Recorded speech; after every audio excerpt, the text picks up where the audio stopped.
Hello hello मेरे प्यारे प्यारे दोस्तों, आपका मेरे चैनल में स्वागत है। मेरे चैनल का नाम है रजनीकांत सिन्हा। ये यूट्यूब का चैनल है कि नहीं।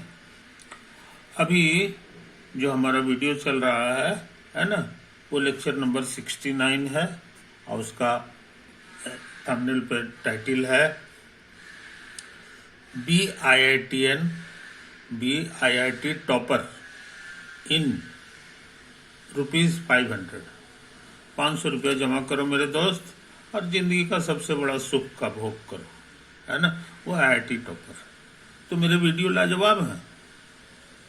अब पैसा जो है नगण्य खर्च हो रहा है, समझे कि नहीं। वो पैसा जो है ना, वो एक्चुअली जैसे विद्या गुरु दक्षिणा होता है ना, उस तरह से छोटा सा रकम है, छोटा सा रकम है कि नहीं।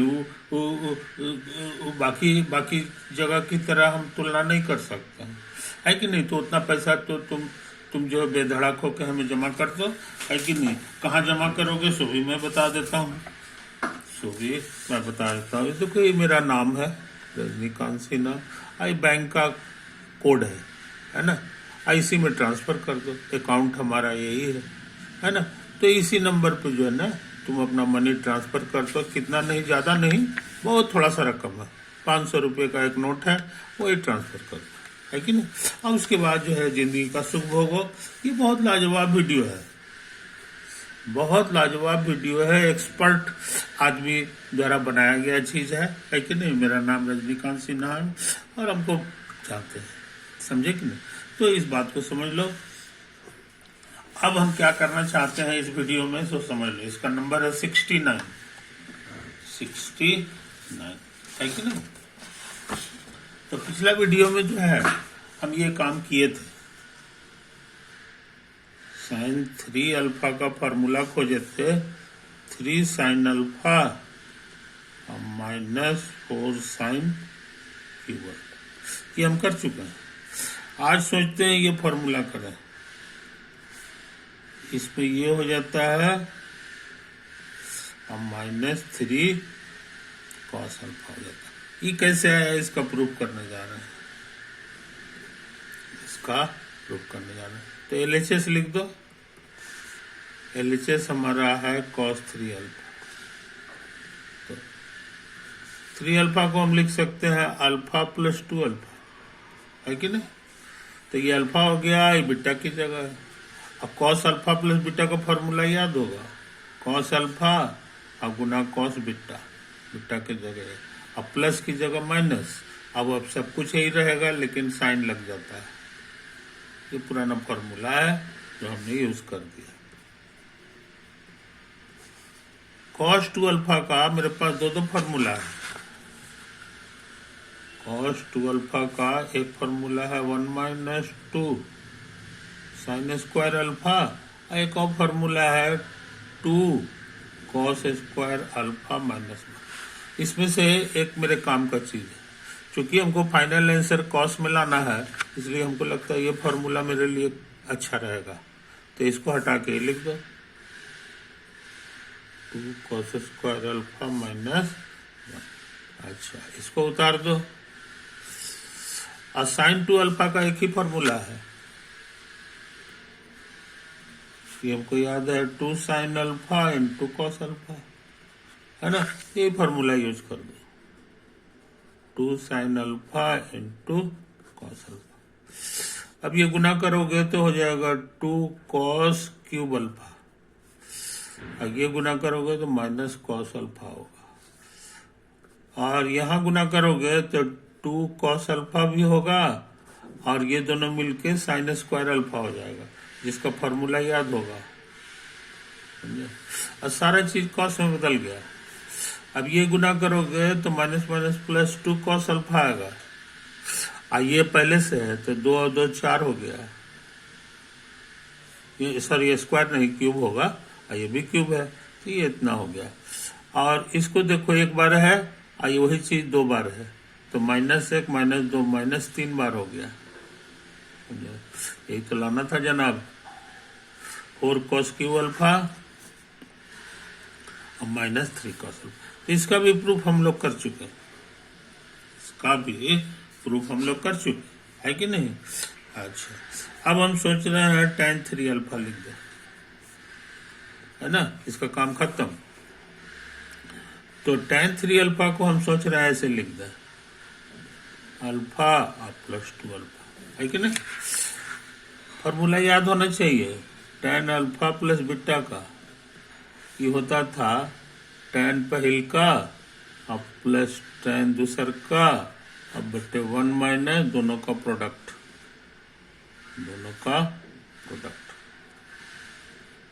ये फॉर्मूला था हमारा, समझे। यही फॉर्मूला का हम लोग लाभ उठाएंगे। यहाँ बीटा की जगह 2 अल्फा भर देना, तो हो जाएगा tan पहला अब प्लस tan दूसरा और 1 माइनस दोनों का प्रोडक्ट। आई बात समझ में, ये तो आया। अच्छा, अब सुनो कहानी। तुमको याद होगा tan 2 थीटा का फॉर्मूला लिखाते थे तो होता था 2t by 1 minus T square, जहाँ t का मतलब समझते थे tan थीटा, समझे, पुराना फॉर्मूला है। तो वही फॉर्मूला यहाँ लगा दो, समझे। ये हमारा t हो गया और इसका फॉर्मूला हो जाएगा 2t by 1 minus T square, और उसी तरह से ये हो जाएगा t और ये हो जाएगा 2t by 1 minus T square. यहाँ जल्दी से लिख दो कि t मेरे लिए क्या है, t मेरे लिए असल में ये वाला है tan अल्फा है, समझे। अब इसको सिंप्लीफाई करना बड़ा आसान है। एलसीएम इतना होगा, ये इसमें गुना हो जाएगा और ये पूरा उतर जाएगा, है कि नहीं। ये बटा का साइन को हम टेढ़ा करके लिख रहे हैं, ये आपस में गुना होगा 2t स्क्वायर हो जाएगा, इसमें भी एलसीएम आएगा इतना, ये 1 से गुना होकर इतना ही रह गया, माइनस ये आपस में मिलकर 2t स्क्वायर लिखाएगा, पलटी मारेगा तो ये पूरा कट गया, ये गुना करोगे तो t हो गया आई 2t है, तो हमको लग रहा है 3t हो गया, अब t क्यों हो गया ये वाला, इसको उतार दें तो ये 1 माइनस, आई दोनों एक ही चीज है, माइनस 2 बार माइनस 1 बार, तो माइनस 3 बार हो गया। इस तरह से यहाँ से काम शुरू किए थे tan 3 अल्फा, तो tan 3 अल्फा का ये मेरे लिए इंपॉर्टेंट फार्मूला हो गया, वेयर t का मतलब मेरे लिए हो गया tan अल्फा, समझे। तो मल्टीपल एंगल हम लोग काफी सीख चुके हैं, ये 3 तक हम लोग कर लिए, ये भी मल्टीपल एंगल कहलाता है, मल्टीपल, ये सब मल्टीपल एंगल था, इसलिए 3 अल्फा से भी तुम अनजान नहीं हो। ये साइन रहता है तो सबका आंसर साइन में आता है, और ये जो है कॉस है तो सबका आंसर कॉस में। तो ये दोनों बहुत बहुत इंपॉर्टेंट फार्मूला है, इस बात को समझ लो मेरे दोस्त। तो मल्टीपल एंगल की पढ़ाई हमारे लिए ऑलमोस्ट खत्म हो चुकी है। अब हम क्या करना चाहते हैं सोच समझ लो, अब हम क्या करना चाहते हैं सोच समझ लो।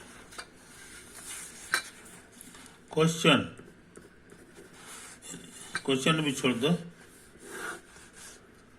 ये देखो एक पॉइंट हमारा ये है, ये है, इसका कुछ कोऑर्डिनेट होगा, इसका कोऑर्डिनेट होगा, तो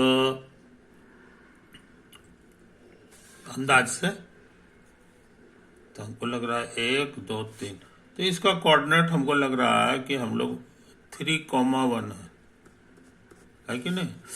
अच्छा, और ये पॉइंट ले लो, ये पॉइंट, समझे कि नहीं। तो ये 3 है और ये भी अंदाज से 3 लग रहा है, तो इसका कोऑर्डिनेट हो गया 3, नहीं 3 थोड़ी हुआ 6 हो गया, क्योंकि यहां से न पता है, ये हमारे लिए एक्स एक्सिस है कि नहीं। और हाइट, इस बार हाइट इसका 1 था, इस बार हाइट जो है दुगना ले रहे हैं इसका, ये 2, तो इसीलिए इसका कोऑर्डिनेट हो गया ये। आई बात समझ में? तो दोनों पॉइंट मालूम है तो हम इसका स्लोप निकाल सकते हैं। ये जो लाइन हो गया इसका स्लोप बताना आसान है, ये हम बता चुके हैं। सेकंड माइनस सेकंड 2 माइनस 1, अब बाई फर्स्ट माइनस फर्स्ट, तो फर्स्ट 6 है और माइनस 3 समझे? तो ये ऊपर वाला 1 आ गया और ये 3 हो गया। इसका स्लोप 3 है, इसका स्लोप 3। इसको बैक कर दोगे, इसको बैक कर दोगे तो एक्स एक्सिस से काट देगा। तो एक्स एक्सिस से जो एंगल काटा है, मान लो ये एंगल अल्फा है, तो यहाँ पर जो है तुमको सिखाए थे कि स्लोप को हम tan थीटा भी कह सकते हैं या tan अल्फा भी कह सकते हैं ट्रिग्नोमेट्री में। तो ये tan अल्फा हमारे लिए हो गया है कि नहीं। अब सोचते हैं कि एक और लाइन ले लो, एक और लाइन ले लो। ये जो है ना इसी के सामने को ले रहा है, ये हो गया, यहाँ पे ले लो। तो ये पॉइंट का कोऑर्डिनेट क्या हुआ सो समझ लो जनाब। 3 हो गया, 4 हो गया, 5 हो गया। ये 5 है और हाइट इसका 2 है, ये एक पॉइंट हो गया है कि नहीं। एक पॉइंट ये ले लो तो कहोगे ये तो हमारे लिए हो जाएगा 3 और 1 4, और एक्स एक्सिस पर है तो ये 0 हो गया है कि नहीं। तो ये एक नया लाइन बन गया है, नया लाइन बन गया है कि नहीं। अब इसका स्लोप तो कहोगे वही वाला ट्रिक से लगाइए, सेकंड माइनस सेकंड अब by first minus first.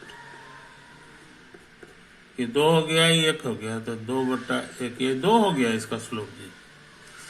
X axis से जो एंगल बना रहा है इसको बीटा नाम दे दो। तो ट्रिग्नोमेट्री कहता है कि स्लोप को tan बीटा भी लिख सकते हैं, कुछ समझे?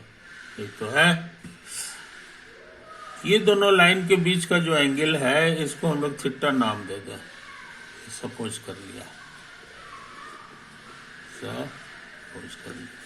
यहाँ लिख दो, let theta be the angle between the two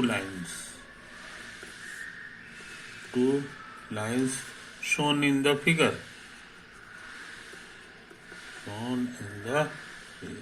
figure में दोनों लाइन को शो किया गया है, उसके बीच का एंगल है। अब इस ट्रायंगल को गौर से देखो, है कि नहीं। तो ये ट्रायंगल के बारे में स्कूल में पढ़े हो, ये 2 ठो अंदर का एंगल है और ये जो है अंदर का एंगल नहीं है, ये बाहर का एंगल है। तो स्कूल में पढ़े होगे कि अंदर का एंगल का जो जोड़ होता है वो बाहर के एंगल के बराबर होता है कि नहीं। तो इस फिगर से हम लोग जान गए कि अल्फा प्लस थीटा बराबर बीटा आया है। आई वो समझ में? ये इशारा किया कि थीटा बराबर बीटा माइनस अल्फा, थीटा बराबर बीटा माइनस अल्फा, है कि नहीं। अब सोच रहे हैं कि इधर भी tan लगा दो तो इधर भी tan लग जाएगा, समझे? तो आया आई फॉर्मूला है, ये हमारा सीखा हुआ है। tan पहला और माइनस tan दूसरा और 1 माइनस की जगह प्लस और दोनों का प्रोडक्ट,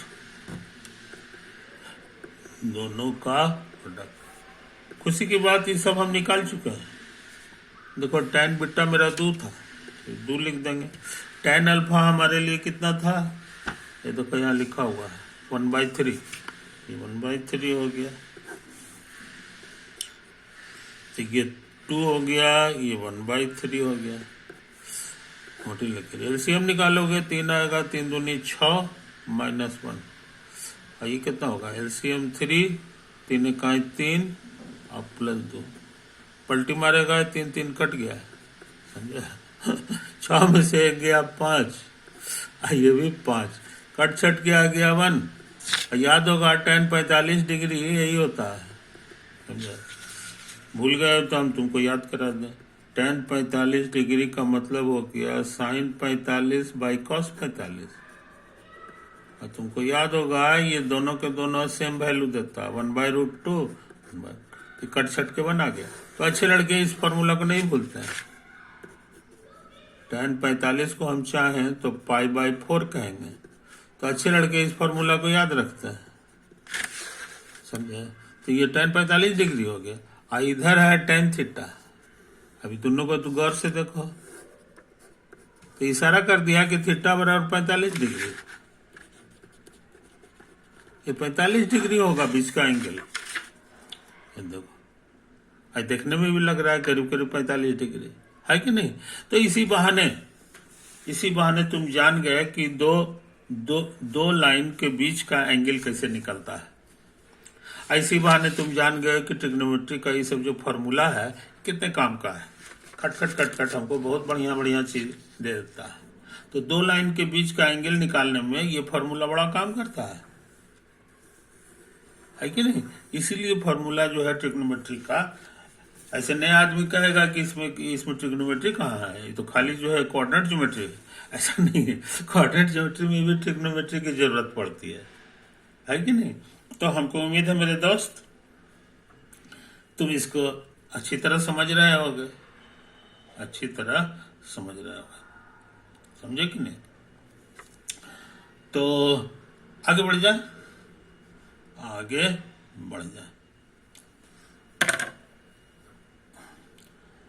अब जो है हम क्या करना चाहते हैं सो समझ लो।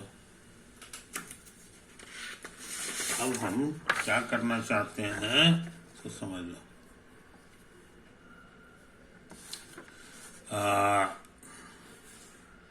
ये देखो, ठीक है, हाँ, ये ऐसे कर दो। ये ट्रायंगल बन गया है ABC, है कि नहीं। किसी भी तरह का ट्रायंगल हो सकता है, ऐसा नहीं है कि राइट एंगल ट्रायंगल है, कुछ भी एंगल हो सकता है। तो यहाँ जो एंगल बनता है इसको हम लोग ए कहते हैं, कैपिटल ए। तो कहोगे कि कैपिटल ए तो आपका ये पॉइंट है। यू आर राइट, ये पूरी दुनिया में आज तक यही रिवाज है, ये पॉइंट भी है और यहाँ पर बनने वाला एंगल भी है कि नहीं। ये चीज समझ लो। सबको ऐसे ही लिखता है तो हम भी ऐसे ही लिखते हैं। यहाँ पर जो एंगल बन रहा है इसका क्या नाम होगा सो समझ गए, कैपिटल पी। ये पॉइंट भी हमारा उसी से रिप्रेजेंट होगा। ये पॉइंट सी है और सी पे बनने वाला एंगल भी सी कहलाएगा। इसके सामने वाला साइड ये है, समझे। तो इसका लेंथ जो होगा, लेंथ, उसका सिंबल पूरी दुनिया में ये है। उसी तरह से ये जो है इसका सिंबल क्या होगा सो समझ लो, लेंथ। वो ए के सामने है तो छोटा ए लिखाएगा। और इसके बारे में भी उसी तरह से कह दो कि इसका जो लेंथ होगा, ये बी के सामने है तो छोटा बी है। यहां लिख दो, let ABC be any triangle, समझे। अब ये राइट एंगल हो, ये कोई जरूरी नहीं है, कोई भी एंगल 90 हो, ये कोई जरूरी नहीं है कि नहीं। तो हम क्या चाहते हैं सो समझ लो। मेरे पास 6 तरह का चीज है, एक ए है, बी है, सी है, ये सब नंबर है। और एंगल भी नंबर ए होता है कि नहीं। तो ये जो है हमारे लिए कैपिटल ए एंगल है, कैपिटल बी और कैपिटल सी, है कि नहीं। 6 चीजें हैं जिसमें से ये वाला जो है ना, ये साइड को रिप्रेजेंट कर रहा है, साइड्स लेंथ, है ना। और ये जो है एंगल्स है, ये एंगल्स। तो ये 6 के बीच में क्या फॉर्मूला लागू होता है ये हम जानना चाह रहे हैं। 6 के बीच में क्या फॉर्मूला लागू होता है ये हम लोग पता लगाना चाहते हैं, समझे कि नहीं। इसी को इसको करने से पहले बुद्धिमान लोग जो है पहले इसका फोटो बनाते हैं, ये वाला। इसको अभी छोड़ दो, धीरे धीरे करेंगे। और अभी जो चीज बता रहे हैं उसको याद रखना। हम इस एंगल की बात कर रहे हैं। मान लो ये थीटा है, आइए right angle triangle, right angle triangle, है कि नहीं? तो तुमको याद होगा 90 के सामने वाले को हाइपोटेनस कहते थे, हाइपोटेनस कहते हैं। इसका सिंबल एच क्या है? अच्छा, और इसके सामने वाले को परपेंडिकुलर कहते थे।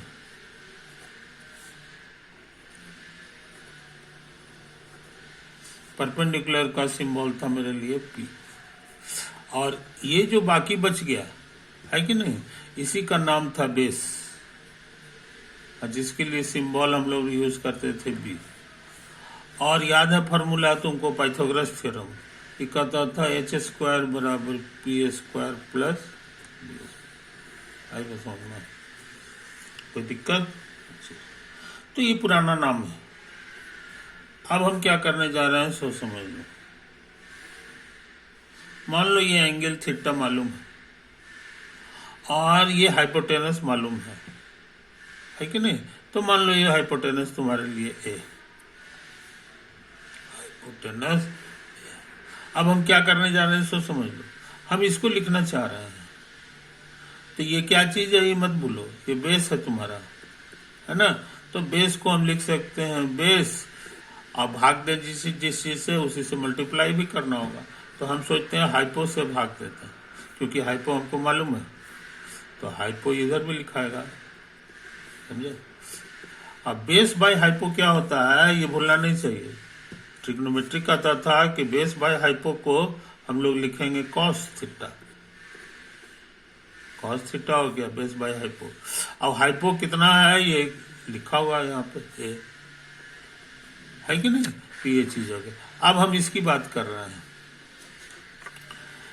ये मेरे अनुसार परपेंडिकुलर था, इसमें भी वही ट्रिक लगाएंगे। जिस चीज को मालूम है हाइपो, उसी से भाग भी देंगे और गुना भी कर देंगे। परपेंडिकुलर बाय हाइपो क्या होता है हमको याद है। परपेंडिकुलर बाय हाइपो हमको लगता है साइन थीटा होता था ये। अब हाइपो कितना हुआ सो समझ लो, हाइपो तो ए है, समझा? ये तो है कहानी। तो ये नक्शा जरा फिर से बना लें, नक्शा फिर से बना लें। ये हमारा ए है।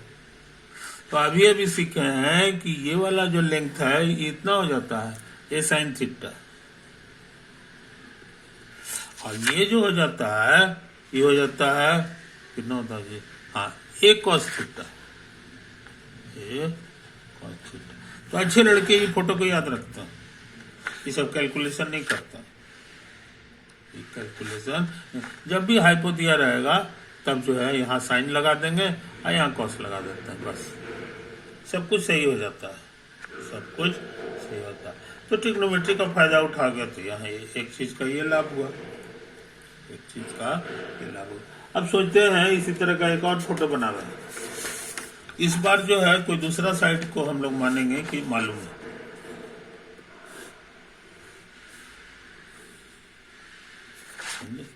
नंटी है, ये थीटा है, अब मान लो कि ये तुम्हारा ये जो है मालूम है, समझे कि नहीं?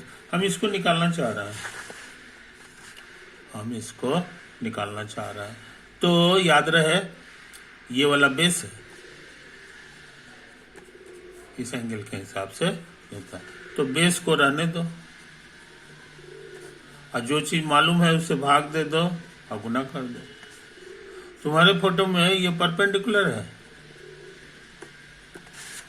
अच्छा। अब बेस बाय परपेंडिकुलर क्या होता है याद होगा, हमको याद पड़ता है tan होता था जी, नहीं tan होता था परपेंडिकुलर बाय बेस, ये उसका उल्टा लिखा हुआ बेस बाय परपेंडिकुलर, तो इसीलिए tan का उल्टा हो गया जो कॉट होता है, समझे? इसको उतार दो। अब सोचते हैं यही सब काम इसमें करते हैं, ये सब काम इसमें कर दो। तो याद रहे ये हाइपोटेनस है, हाइपो, तो हाइपो को भाग दे दें जो चीज मालूम है उससे और गुना कर दें। जो चीज मालूम है ये एक्चुअली परपेंडिकुलर है कि नहीं। अब perpendicular by hypo sine theta होता है और यहाँ उल्टा है हाइपो बाय परपेंडिकुलर, इसलिए साइन का उल्टा होगा। साइन का उल्टा का मतलब हो गया कॉसेक थीटा, कॉसेक थीटा। आई बात समझ में आ गुना ए। फिर से नया फोटो बना लें। ये थीटा है,